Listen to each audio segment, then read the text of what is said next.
தூத்துக்குடி மாவட்டம் ஏரலைச் சேர்ந்த திமுக நிர்வாகி சக்திவேல் குறித்த முதலமைச்சரின் நெகிழ்ச்சி பதிவு ஆறுதல் அளிப்பதாக சக்திவேல் குடும்பத்தினர் தெரிவித்திருக்கிறார்கள்.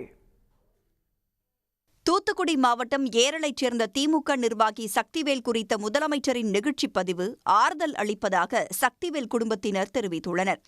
தூத்துக்குடி மாவட்டம் ஏரல் ஒன்றிய திமுக துணைச் செயலாளர் சக்திவேல் கட்சிக்காக ஆற்றிய பணிகளையும் தற்போது உடல்நலம் குன்றியிருப்பதையும் பற்றி மைக்கேல் என்பவர் எக்ஸ் பக்கத்தில் பதிவிட்டிருந்தார். அந்த பதிவுக்கு பதிலளித்துள்ள முதலமைச்சர் மு.க.ஸ்டாலின், சக்திவேல் போன்ற லட்சக்கணக்கான கரைவேட்டிக்காரர்களால் ஆனதுதான் இன்று நாம் காணும் தமிழ்நாடு என குறிப்பிட்டிருந்தார்.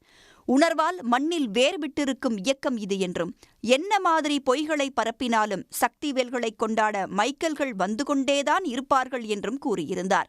மேலும் சக்திவேலுக்கு தேவையான உதவிகளை செய்து அவரது உடல் நலனை கவனித்துக் கொள்ள அமைச்சர் அனிதா ராதாகிருஷ்ணனிடம் அறிவுறுத்தியுள்ளதாகவும் முதலமைச்சர் மு.க.ஸ்டாலின் பதிவிட்டிருந்தார். இந்நிலையில் முதலமைச்சரின் பதிவு தங்களுக்கு ஆறுதல் அளிப்பதாக சக்திவேல் குடும்பத்தினர் நன்றி தெரிவித்துள்ளனர். உடல்நல குறைவால கொஞ்சம் படுத்தபடிக்கையாக இருக்காங்க. அது சிஎம் சார் கண்ட்ரோலுக்கு போய் இப்போ சார் வந்து எல்லாமே பார்த்துக்குறாங்க அப்படின்னு சொல்லியிருக்காங்க. அது முதல்வர் ஐயாவுக்கு ரொம்ப நன்றி.